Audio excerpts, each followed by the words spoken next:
أسئلة كتير جوا دماغي، هو أنا مين وإمتى فين؟ والحل دايما إني أهرب من الدوشة دي واختفي. بس لقيت إن الهروب أوقات كتير بيكون صحيح. بس لقيت إن الهروب أوقات كتير بيكون صحيح. لما باجي أهرب في حضنك وأتدفى فيه واحتمي. لما باجي أهرب في حضنك وأتدفى فيه واحتمي. لو دخلت محل وكان عنده بعض المنتجات ولقيت موبايل زي ده وكاتب لك عليه ثمنه 50 جنيه، وبتبص في الأرفف اللي جنبه لقيت دبلة زي دي ولقيت مكتوب عليها 500 جنيه، ولقيت بعدهم منديل زي ده لقيت سعره 2000 جنيه، هتقول ايه على الراجل ده؟ اكيد هتقول ان الراجل ده مخه فيه حاجة غلط، ده مش مظبوط. ازاي بيبيع الغالي بالرخيص وازاي بيبيع الرخيص بالغالي؟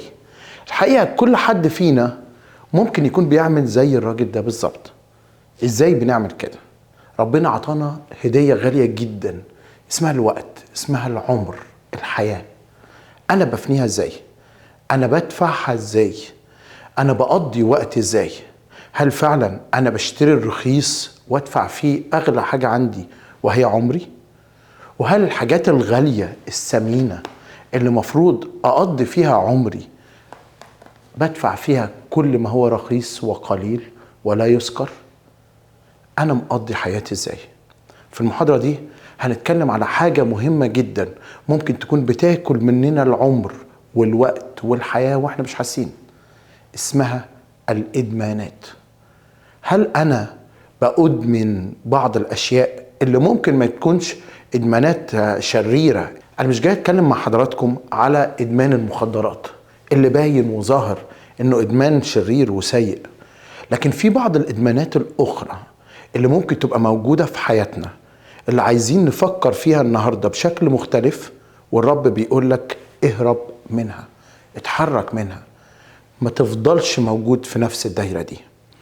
أول إدمان ممكن نبص عليه ونلاقيه إدمان موجود في حياة كل حد فينا، وهو إدمان العلاقات. في ناس جعانة للعلاقات، جعانة ناحية الحب والقبول، وبتستمد قيمتها من ده، من قد ايه الناس اللي حواليا. كم واحد عمل لي لايك على الصورة بتاعتي؟ كم واحد كتب لي كومنت في عيد ميلادي؟ كم صديق عندي على الفيسبوك؟ ممكن تبقى حاجات واحنا بنبص عليها نحسها قد ايه هي ضعيفة قليلة، لكن في ناس كتيرة بتستمد قيمتها من ده. نشوف في الكتاب المقدس في انجيل يوحنا اصحاح 4 واحدة كانت حاسة قيمتها في العلاقات. واحدة الرب قابلها عند بير وابتدى يسألها ويطلب منها مية علشان يشرب، وهو كان المغزى ورا الطلبة دي ان هو عارف اللي جواها، عارف جوعها، عارف احتياجها الشديد نحو علاقات تكون بتروي حياتها بتشبعها. وسألها على زوجها وهي قالت له ليس لي زوج. ويبدأ الرب يعلن انه انت فعلا مالكيش زوج، لان اللي عايشة معاه مش زوجك، ولكن كان ليكي 5 أزواج سابقين. متخيلين حضراتكم؟ واحدة اتجوزت 5 مرات، والطلاق في القديم في ايد الزوج فقط، فهي اتطلقت 5 مرات. وفي كل مرة بفكر كده او بخمن وهي رايحة تتجوز مرة تانية كان اشتياقها، كان ايه جوعها، كانت ايه اللي هي منتظراه؟ كانت منتظرة حب، كانت منتظرة قبول. في ناس مدمنين للعلاقات، في شباب بتطلع من علاقة تدخل في التانية، في بعض الشباب ممكن يبقى في نفس الوقت في كذا علاقة وهو مفكر انه ده اللي بيحسسني بالقيمة، ده اللي بيحسسني ان انا شخص مميز، ان يبقى عندي حبيبة و2 و3 و4. في بعض الشابات اللي ممكن ما تعرفش تعيش حياتها غير طول الوقت وهي منتظرة حبيب بنقفل صفحته وحبيب آخر بيدخل بصفحة جديدة، وفي كل علاقة من دي تطلع من جرح تدخل في جرح تاني. هل انت من الناس دي مدمنين العلاقات؟ النهاردة الرب بيقولك اهرب من كل علاقة بتؤذيك، اهرب من كل علاقة انت متصور ان هي اللي بتديك قيمتك. العلاقة الوحيدة اللي ممكن تكون بتديك قيمتك الحقيقية وتحسسك انك مميز وانك مدفوع فيك ثمن غالي هي علاقتك بالرب يسوع بس. اما بقية العلاقات مهمة، نعم مهمة، ولكن لا تستمد قيمتك من العلاقات. ادمان اخر وهو ادمان الاباحية، ادمان التعامل مع الجنس الاخر على انه متعة، على انه استمتاع، على انه سعادة وقتية. الكتاب يقول لنا على دي بالذات اهرب. في رسالة بولس الرسول الثانية إلى تيموثاوس أصحاح 2 وعدد 22 يقول كده: أما الشهوات الشبابية فاهرب منها واتبع البر والإيمان والمحبة والسلام مع الذين يدعون الرب من قلب نقي. نقطتين مهمين قوي في الآية دي: اهرب من الشهوات الشبابية، والنقطة الثانية تكون بتتبع البر مع قلب نقي. الشهوات الشبابية ممكن يبقى تعرفها ايه؟ الشهوة هي جوع شديد نحو شيء، وهذا الجوع مهما أكلته بيفضل يزيد، الجوع بيزيد أكتر وأكتر. في ناس كتيرة بتسدد احتياجها من الشهوات الشبابية أو الشهوة الجنسية بواسطة السوشيال ميديا، انها تدخل على مواقع أو جروبات أو تتكلم مع ناس من جنس آخر في كلام جنسي وممارسات جنسية. أنا فاكر إن قعدت مع بعض الناس وكانوا بيجوا يقولوا لي كده: على فكرة يا أسيس، إحنا ما كناش بنعمل كده، إحنا عمرنا ما عملنا كفعل حقيقي في الواقع زنا، ولكن أنت بتعمل على الميديا، أنت بتعمل خلف الشاشة. يجي الرب يسوع في إنجيل متى أصحاح 5 ويتكلم 5 و6 و7 في الموعظة على الجبل إنه من نظر لامرأة واشتهاها فكر فيها فقد زنى بها في قلبه. الزنا مش بس فعل، لكن الزنا كمان فكر. الزنا شهوة، دوافع قلبية، مشاعر بتتحرك نحو شيء.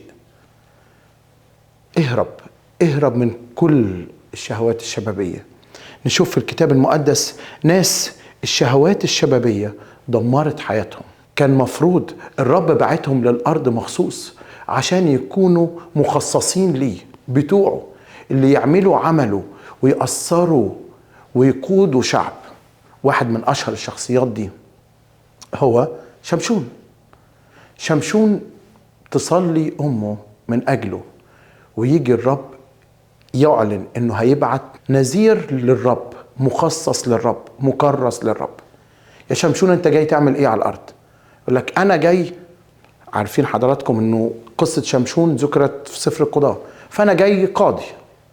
بس قاضي؟ لا، ده أنا كمان قائد للشعب، ده أنا كمان هكون بحرر شعبي من عبودية قاسية من الفلسطينيين. أنا جاي أدافع عن الشعب. لكن نشوف مشاهد في حياة شمشون نلاقيه بعيد خالص عن الهدف اللي ربنا جابه علشانه. ونلاقي شمشون أول ما يبدأ خالص يروح يحاول يرتبط بامرأة فلسطينية، يتجوز امرأة فلسطينية، ولما يعرف ان هذه الامرأة ارتبطت براجل تاني غيره صديق ليه، يبدأ ينتقم من الفلسطينيين. وينتقم لمين؟ شمشون، مش للرب ولا لشعبه، هو بينتقم لنفسه. نشوفه في مشهد تاني يدخل لوحدة عاهرة، واحدة زانية من غزة. في مشهد ثالث يروح يرتبط عاطفيا وجسديا وجنسيا بواحدة زي دليلة، وتبدأ تقول له: دليلة، ايه اللي ينفع اعمله لإذلالك؟ حاجة غريبة قوي. حد بيقولك أذلك ازاي؟ وشمشون وكأنه متغمي عينيه. ومرة يقول لها: لو ربطتي شعري، لو جبتي 7 خصل من شعري وربطتيهم في وتد الخيمة، ساعتها القوة هتفارقني. وتبدأ دليلة في كل مرة شمشون يقول لها سر تعلنه، وتجيب ناس علشان يكونوا بيحاربوا شمشون. الموضوع مش هزار يا شمشون، انت مش واخد بالك؟ حصلت مرة واثنين وثلاثة، وبعدين ابتدت تضايقه اكتر. انت اكيد ما بتحبنيش يا شمشون. ليه؟ لانك ما بتقوليش على سر قوتك فين. ماذا افعل لاذلالك؟ متهيألي الرسالة اللي ممكن تكون بتقولها الممارسات والادمانات الجنسية، ماذا افعل لاذلالك؟ ايه اللي ممكن اعمله عشان اذلك كشابة؟ متخيلين ان احنا ساعات كتيرة بنعمل زي شمشون، عارفين انه ده هيذلنا، عارفين انه ده هيكون بيسيطر علينا وبنجري وراه. نشوف في الكتاب كمان آية مهمة جدا موجودة في رسالة بولس الرسول الأولى إلى أهل كورنثوس وأصحاح 6 وعدد 12. بيقول كده: كل الأشياء تحل لي لكن ليست كل الأشياء توافق. كل الأشياء تحل لي لكن لا يتسلط علي شيء. لا يتسلط علي شيء. بولس بيقول للكنيسة: يا كنيسة لازم تعيشي يا كنيسة بدون أي إدمانات، أي أشياء تبقى مسيطرة عليكي. يا شباب ما ينفعش أعيش وأنا عندي إدمانات مسيطرة عليا. إيه اللي بيتسلط عليك؟ هل شهوة؟ فكرة؟ فيديوهات أنت بتتفرج عليها طول الوقت؟ مواقع إباحية أنت بتدخل فيها طول الوقت؟ إيه اللي مسيطر عليك؟ لا يتسلط علي شيء. في ناس مدمنة للعلاقات، في ناس مدمنة للإباحية، في ناس مدمنة العادات. هي عادات سلبية، عادات بتأثر علينا بالسلب، بتنزلنا لتحت. منها ما هو جنسي زي العادة السرية، ويمكن اتكلمنا في ده في بعض المحاضرات، وهنتكلم ونذكر ده كمان في المحاضرات اللي جاية. ومنها عادات حتى في التعامل مع البشر زي النميمة، زي الازدواجية، وبنحاول ندلع الحاجات دي. في أوقات كتيرة قوي النميمة نسميها تحكية، تسلية، أنا بتسلى أنا وصاحبي، بس بتبقى عادة ومسيطرة عليا. ما بعرفش أحكي غير بس لما أجيب سيرة الناس. زي الازدواجية، في أوقات كتيرة قوي بقول كلام في وش الناس كويس قوي، وفي ظهرهم بطعن فيهم، واسمي ده ايه؟ مجاملات، حكمة، مصالح. ما هي العادات السلبية اللي ممكن تكون في أوقات كتيرة بتسيطر عليك وبتنزلك لتحت؟ النهاردة بقول لك اهرب من كل عادة سلبية. اهرب من الإباحية، اهرب من العلاقات المؤذية، اهرب من العادات المسيطرة عليك واللي في أوقات كتيرة بتكون بتجرك لتحت. طيب ينفع ناس تسأل: طيب أنا حتى لو هربت، الآية بتقول اهرب من العادات الشبابية، من الشهوات الشبابية، ولكن اتبع البر والقلب النقي. خلي قلبك قلب نقي. يعني ايه قلب نقي؟ قلب النقي هو القلب اللي ما فيهوش ولا خطية. الحقيقة لو هو القلب اللي ما فيهوش ولا خطية يبقى ولا إنسان قلبه نقي، مش هينفع. المسيح فقط هو اللي قلبه نقي. لكن أنا إنسان، إزاي أعيش بقلب نقي؟ في إنجيل متى وأصحاح 5 يجي يقول كده في عدد 8: طوبى لأنقياء القلب لأنهم يعينون الله. أنقياء القلب اللي هم مين؟ اللي هم ما عندهمش ولا خطية. الحقيقة القلب النقي هو القلب الذي لا يحتفظ بالخطية. يعني ممكن تدخل بعض الخطايا، ممكن تدخل بعض الشهوات، بعض السهوات، بعض الرغبات التي لا ترضى الله. نعم، في أوقات كتيرة ممكن ده يدخل، لكن القلب النقي هو اللي أول ما تدخل الحاجات دي بيطردها، بيطلعها، ما بيحتفظش بيها، ما بيسيبهاش ترعى وتكبر في حياته وفي قلبه. ممكن أعمل ده إزاي؟ ممكن أحافظ على قلبي النقي إزاي؟ إزاي ممكن أطلع بره الإدمانات، سواء كانت إباحية أو جنسية أو إدمانات لعادات معينة في حياتي؟ إزاي ممكن أطلع بره ده؟ رقم 1: اعترف لرب. اعترف لرب. أنت محتاج ترجع للرب، تقول له يا رب انا اسف، انا عملت ده. مفيش حد ينفع يتعالج من حاجة من غير ما يروح يعترف بيها. لازم اقول انا مريض علشان اتعالج. لو انا طول الوقت بنكر المرض مش هتعالج. رقم 1 اعترف للرب. رقم 2 دور على اولاد لربنا ينفع يكونوا بيساعدوك. مرشد روحي. هتقولي في كتير قوي من الخدام بيطلعوا اسرار الناس. حقيقة فعلا في بعض الخدام بيعملوا كده. دور على حد ينفع تكون بتثق فيه. مش معنى انه في بعض الخدام بيعملوا كده ان لازم الكل يعمل كده. عشان كده ابحث ودور على حد تثق فيه ينفع تكون بتمشي معاه خطوات وتلجأ ليه ويكون هو دائرة الأمان في حياتك. أول حاجة اعترف للرب. تاني حاجة مرشد روحي.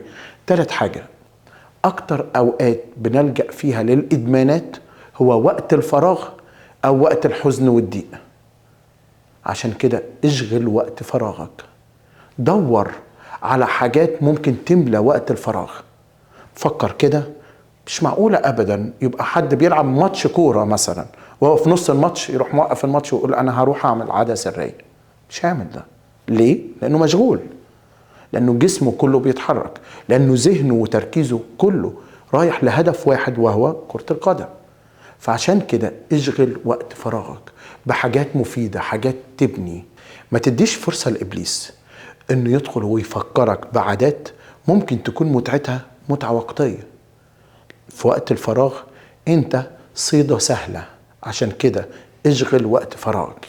النقطة الأولى تعترف للرب. النقطة الثانية تكون بتدور على مرشد روحي. النقطة الثالثة تشغل وقت فراغك. رقم 4 ودي نقطة مهمة جدا، لا تعيش بدون هدف. من فضلك حدد أهداف لحياتك، عشان الأهداف دي هي اللي هتقود الطريق عشان توصل لها. وانت ماشي في طريق عشان توصل لهدف هتضحي بحاجات. وانت ماشي في طريق عشان توصل لهدف هتدور وتجتهد في حاجات أخرى. لو انت لعيب كورة، لو انت عازف، لو انت مرنم، لو انت قائد، لو انت خادم، دي أهداف ممكن وانت ماشي في الطريق هتخليك تستغنى عن حاجات كتير، ومش هتسمح لحاجات تانية تتسلط عليك لأنها هتعطلك على الهدف ده. من فضلك ضع هدف لحياتك. ما تقولش أنا جاي الحياة كمالة عدد. مفيش حد كمالة عدد. شمشون لو عرف هدف حياته الحقيقي ما كانش صرفها في كل ده من ملذات ووقت ضايع. شمشون ضيع حياته كلها من غير ما يحقق ولا حاجة واحدة من اللي بعته علشانهم الرب. من فضلك ضع هدف لحياتك واسعى ناحيته عشان تقدر تكون بتحققه في حياتك. هختم مع حضراتكم بقصة قالها البابا شنودة. القصة دي بتحكي عن قصر كان فيه ملك، والملك قرر، طبعا هي قصة مجازية مش حقيقية، خيالية. الملك قرر انه يستضيف الرب يسوع، فقال للرب يا رب تعالى في القصر بتاعي، وابتدى يجهز له أوضة فخمة جدا فيها كل حاجة علشان يسكن فيها الرب يسوع. وعند منتصف الليل جه وخبط باب قصر الملك. الملك فتح، لقى إبليس قدامه. فإبليس مسك الملك وابتدى يضرب فيه ويكسر فيه ويبهدله. فالملك استغرب قوي، ازاي يبقى أنا في القصر بتاعي الرب يسوع وإبليس يعمل كده فيا؟ شكله الرب يسوع مش كفاية بالنسبة له الأوضة دي، لا، أنا هديله جناح كامل، أوضة بصالة بحمام، أنا هديله جناح كامل يبقى بتاع الرب يسوع عشان يشعر بالراحة فيدافع عني. عطى للرب يسوع جناح كامل. وتاني يوم عند منتصف الليل خبط باب الملك. فتح الملك، لقى الشيطان عمل فيه اللي عمله في الليلة الأولى وأكتر، بهدل الملك على الآخر. فالملك قعد يفكر هو ايه ده؟ ازاي الرب يسوع في القصر بتاعي والشيطان يعمل فيا كده؟ اكيد الجناح مش كفايه، انا هديله اوضه الملك عشان يشعر ان هو مهم في القصر، انا هديله الاوضه بتاعتي. فدخل الرب يسوع الاوضه بتاعته.